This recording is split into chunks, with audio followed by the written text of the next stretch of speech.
Good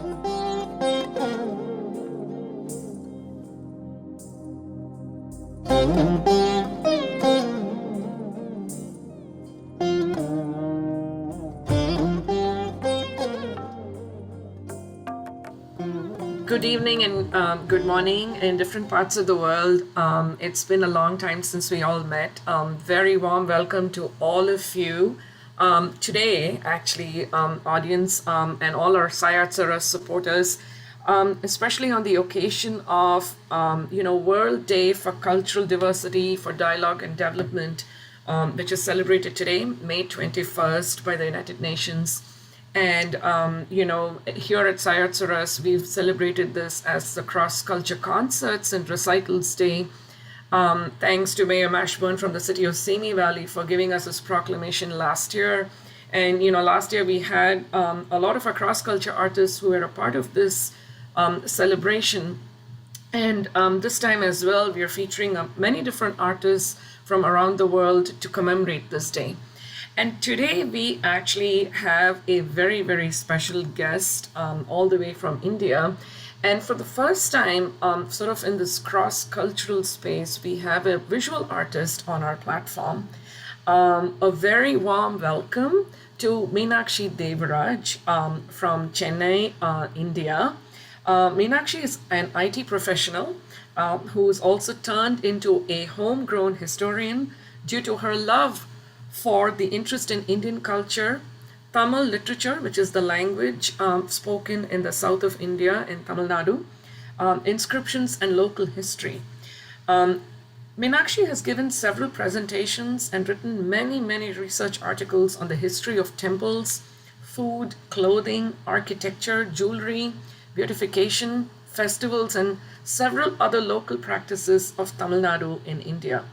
But what is very unique about Meenakshi, which I find very intriguing, is that she has done a lot of research on Tamil Nadu's Kolam history.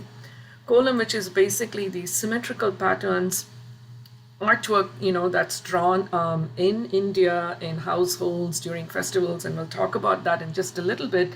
She has done a lot of research on this, and she has transformed now into an avid Kolam artist, specializing in what she likes to refer to as concept columns. She brings it from the south of India, what's called Chikku columns, into concepts. So she marries this very traditional cultural art form into several different aspects and several different concepts, cross-disciplinary space. And she starts from goddess images or god images, ancient Tamil nuances, musical instruments, to designing columns for special days of the year. Very warm welcome to you, Meenakshi. Very nice to see you. How are you doing today? I think you have to unmute. Hi, Ranjani. Thanks for that beautiful introduction. I'm doing all good. Wonderful. It's so nice to finally meet you. I know you and I have been talking for the last several months, and thanks to Emmanuel for putting us in touch, and very, very excited. I've been following your work now over the last, say, 5 or 6 months. Beautiful, beautiful interpretations of the kolam, and the marriage of the kolam into so many different disciplines of life. So I wanted to ask you, Meenakshi, if you don't mind, especially for the audience that's here, in the United States, and some of our international artists, if you don't mind explaining a little bit about the kolam, the concept of the kolam itself, the artistic aspects, and then how you've transformed this into concept columns. You were right. Kolam is an art with symmetrical format. It's basically a floor art which is done every day. It's not a festival routine. It has a daily routine which is done in South India, mainly in Tamil Nadu and in Andhra Pradesh, Telugu speaking regions as well. And it's done with powdered rice. And it's a daily activity, and typically housework in Tamil Nadu starts by doing the kolam only. So it is a divine work, and it serves like a welcome gesture to the god, or to even to the visitors of the house. And it's not only done in households. You can find columns even in corporate places in Tamil Nadu. Correct. Yeah, and I think what is very interesting, one of the things, I remember like a couple of years ago, when there was an interview somebody was doing for me, and they were asking, and I'm a little bit of an art aficionado, and I've always found kolam very fascinating. And to your point, Meenakshi, every household, pretty much in South India, has starts the day with a kolam, and my mother used to, always do all these intricate designs and always found them fascinating. And when they asked me in the interview, they asked me like, what is in your opinion an underrated art form from India? And my first response to that was kolam. Especially, having lived in the United States for like 25 years almost now, nobody really appreciates the kolam. I mean, Rangoli to a large extent has kind of made its way, but I think kolam, especially Chiku kolam, I think it's kind of losing its popularity, if you will. And it's so interesting your interpretation of, the Chiku kolam and the different concepts. So I wanted to ask you, Meenakshi, how did you go from, the regular Chiku kolam to the concept columns? See, I just came across a presentation which is basically on the mathematical, representation or research on column. Correct. So, as a person who always, loves to think in a historical way, that actually kindled the interest on how this particular column would have all started in Tamil Nadu. So Correct. before that, even I have seen column, happening in every day of my life, but I have never thought about its history, or it Correct. was not told to me. So I was in a search for its history. So I had to, read a lot of Tamil literature pieces and all that stuff. And so I did a small analysis or a research work in the history of Kolam. Okay. So Okay. while I was doing that, I had to meet and talk to many people who were, Right. Right. very good at Kolam. And I found that this Rangoli was more dominating. It does Correct. has its own merits, but Absolutely. sadly, the streets of Tamil Nadu were getting dominated by Rangoli instead of the Correct. regular white powder kolam. And doing a chikku kolam, which is a type of kolam which Correct. is done in Tamil Nadu with dots and patterns around the dots. It's quite Correct. difficult, and it's a very very important art of Tamil Nadu, and and it has lot of symmetry. It has lot of Correct. scientific concepts, Correct. maths. So much things are involved, and it's Correct. losing its importance. Before that, even I knew a very small chikku kolam only. My knowledge was only that much. Oh wow. So if you Okay. ask me to put a kolam, Uh-huh. I could do only that particular kolam, which was taught by my grandmother. Okay. But while I was doing this research on history, this was always running. Why is this Chikku Kolam so, as you said, underrated? Or why Right. is it not dominating or getting its Correct. importance, even in Tamil Nadu as well? So and I was thinking, because, it's not attractive, or people really don't realize its value, they don't come near. If you have a street, where there is a Right. Rangoli Right. put and even a very big complicated Chikkakolam, people will first go and see the Rangoli, and they'll just Correct. avoid this. Correct. So I just wanted to attract people's attention Very towards this. interesting. So what I did is, I myself created something called as this concept-based Chikkakolam. So, Mm. the Chikkakolam patterns, I came up with God images, or, Okay. different Correct. concepts. Like, for Correct. coffee day, I made a coffee cup, or, Nice. something Mm. scientific like a uterus representation in Right. a Right. column, or, our Indian map in a column. So, in I've this seen way, that. Yes. Mm-hmm. many those see, because that is very different. They have not seen it before, Correct. Mm-hmm. and it is an image. So anything, that visual image really attracts you, right? So this Absolutely. is the image, and it has a picture which they've already seen also, but the patterns are in Chikkolam format. So Correct. I could easily grab their attention, and many people got influenced, and and they have even started working on chiku kolam. Many have even come and asked for classes and all. So Right. in that way, I think my initial, idea is accomplished. No, I think this is wonderful. And once again, for the benefit of some of our audience that's totally not familiar with this concept of even Kolam, just to relate, and I know we've talked about this, Meenakshi, before too, like in school and college and graduate school, like you said, when you talk about symmetry and you talk about like crystals and things like that, one of the common things, at least in this side of the world, are these Escher sketches which are symmetric, just like columns. And I always thought, like, why don't we use our columns as models to explain the concept of symmetry? And while Rangoli also has symmetry, I think the Chikku column, even for me personally, I would see my mother do so many complicated patterns. I think it feels rather intimidating because you wonder if you know how to understand the dots and how to put the patterns in a symmetric fashion. And maybe one of the ways to demystify it is, like you said, by doing the classes and even people like me to learn how to do it.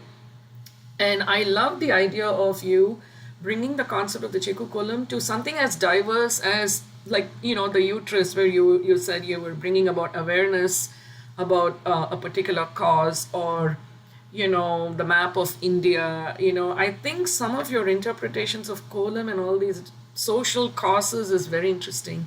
I was wondering if I could ask you to speak a little bit about some of your most impactful concept columns from a social cost standpoint, Meenakshi. Yeah, there was a series which I did, one or two which I did for corona awareness. Oh, nice. So that had good recognition and it was very well covered by media as well. And definitely the ones which I did, for the 75th year independence celebration of India, like our India map, or, like Correct. our Ashoka Chakra, which is in our Indian flag. Right. I saw So that. Yes. Mm-hmm. those kind of things had a very good impact, and definitely the one, as I told you, the uterus which I did for a cause, and the one which I did for election, to promote people to come and Right. vote. So those Very kind of nice. things, it is not fixed for a particular community or anything. It is for all. Right. So And yeah, no, I think it's very interesting how you're bringing about that awareness and, visibility to the Chikku column.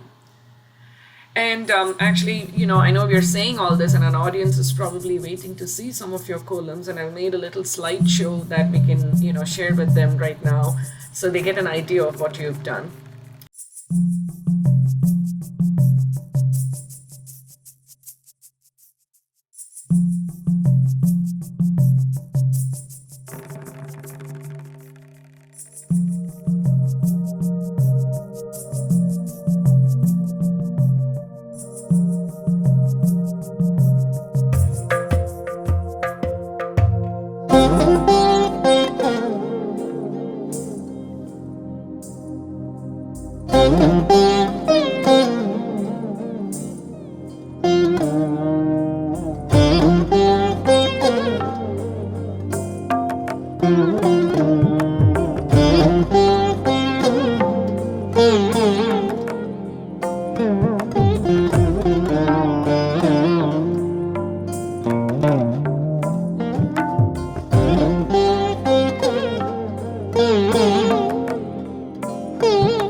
So that was fabulous, Meenakshi. What a fabulous slideshow of all your collections of your concept columns. I hope you all enjoyed it as well, audience.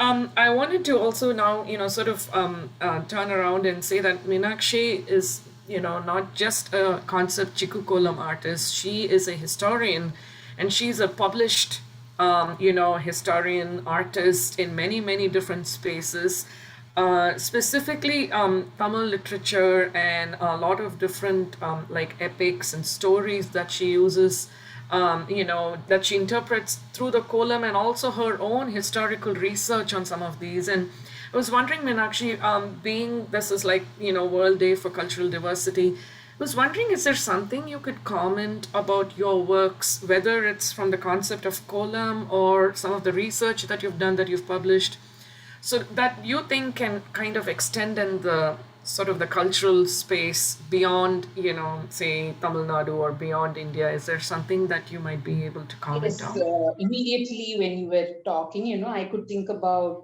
one aspect. I was actually, Okay. studying about the different kind of lamps, which is Ah, called as Vilakku in Tamil. So, correct. hope even you would have seen that series of columns, which I did for the Right. kind of lamps, which are basically which were and which are being used in Tamil Nadu or in South India. So, Right. while I was doing that, I came across, this particular swan lamp called Anna Vilakku or the Pavai Okay. Vilakku, which Okay. actually had its roots outside. How it had come to India was a Very very different, interesting. a very Okay. interesting story. So I see. probably the Romans or the Italians, when they had traveled to India, that's how Mm-hmm. this idea got into Arabic. So as you do these kind of researches and representations, definitely you will find lot of connections between the various parts of the world, and you literally know that the entire world becomes very small, and we are all in some Right. way or the other Connected. interconnected. No, I think this is exactly why, having you today is so valuable, and it's so meaningful to, have people listen to your work, Meenakshi, because I think this transcends any kind of cultural boundary, right? I mean, we can essentially have something like this extend to any kind of concept across the world, cross disciplinary, cross culturally. And I think it's a great way to also, I feel, connect the arts. And speaking of that, I think, we even showed in the slideshow, you have also done Chiku Kolam for musical instruments. And I think that's another very interesting way of possibly bringing different cultures together and arts together. And I was just wondering, do you have any such plans for doing these kinds of things in the future? Or sort of what's the next big thing for Chiku Kolam from your perspective, Meenakshi? It's definitely I want to bring Chikakolam in a more broader perspective. So it Okay, could be on on a science discipline. It could be on art discipline, something like a performing arts, like right, music or dance. I have already done a few dance correct, series, so something like that, or even something which I have to learn more, some other new art, which is correct, across the globe somewhere. correct, So correct, all these, like how I said, me doing a normal chiku kolam and me doing a concept based chiku kolam attracted many people, right? So when I correct. go more cross disciplinary like this, and I represent my Tamil Nadu's chiku kolam, I'm sure that it will gain more importance, and Absolutely. have more number of audience as well. No, I think this is you have great vision when it with the Chiku Kolam. You definitely have great vision, Meenakshi, and I think we've talked about this a few times. How some of your aspects fit in so beautifully, synergistically with some of the things we're doing in Sayat Saras, where we're trying to bring in the science and the arts and performing arts and abilities and things like that. And there's a lot of scope for us to learn from you and your work, and also figure out any synergies, where we can work together. Is there something you would like to tell us, the audience, before we sign off, Meenakshi? I urge all our audience to follow Meenakshi's page and follow her work, but anything you would like to share with us? Definitely, one thing which I want to say about your works, or the events which you conduct, I also believe in this kind of a cross-cultural this thing, Right. bringing art and science together, or bringing a performing art and a visual art together. It will give each one a very broader perspective. See, Correct. you might just have one amount of knowledge, and you might be just doing that, and Correct. just doing that alone. But when these arts or science, or different kind of forms meet, I'm sure people will have more to learn, and the understanding also becomes much broader and better. So in that way, I really appreciate your efforts in that, and I think this is the way things have to go, because the reachability will be more. So even a normal person who does a visual art like Kolam could be even an very not much educated person in some native village. Correct. So as these kind of things keep growing, it's one way of educating them to other areas as well. Absolutely, So Meenakshi. Yeah. it's a wonderful idea. So I'm wishing you all the best from the bottom of my heart. Thank you, Meenakshi. Likewise, I also wanted to say what you're doing, one of the missions of our organization is to try to make the arts and sciences accessible. And to your point, Kolam is like a household thing in India, right? It is blurring boundaries, blurring education, blurring any kind of, qualification. Pretty much everybody who knows to do a column, it brings everyone together. And I think that's a fabulous way to not only promote the art form, but also to really make it accessible. And what you're doing is great work because it's bridging the arts, the sciences, culture, social causes, and history, which we haven't even talked about. All the work you have done in the literary space. I feel like we need to have another meeting with you just to talk about some of the wonderful work you've done in researching the literary works of Tamil Nadu, and how you've connected that with the Chikkukolam too. But thank you so much for your time. Thank you for sharing your thoughts. I hope our audience has been piqued. Their curiosity has been piqued to learn more about Meenakshi's work, and we hope to have you more in collaboration or in some way with Sayat Suras Meenakshi, and hope to have you on our platform again in the future. Thank you. Thank you so much for the opportunity. Wonderful. And audience, thank you for joining us, and wish you all once again the World Day for Cultural Diversity and Dialogue. And thanks to Meenakshi Devaraj once again for joining us today. Namaste, and we'll catch you sometime later. Take care.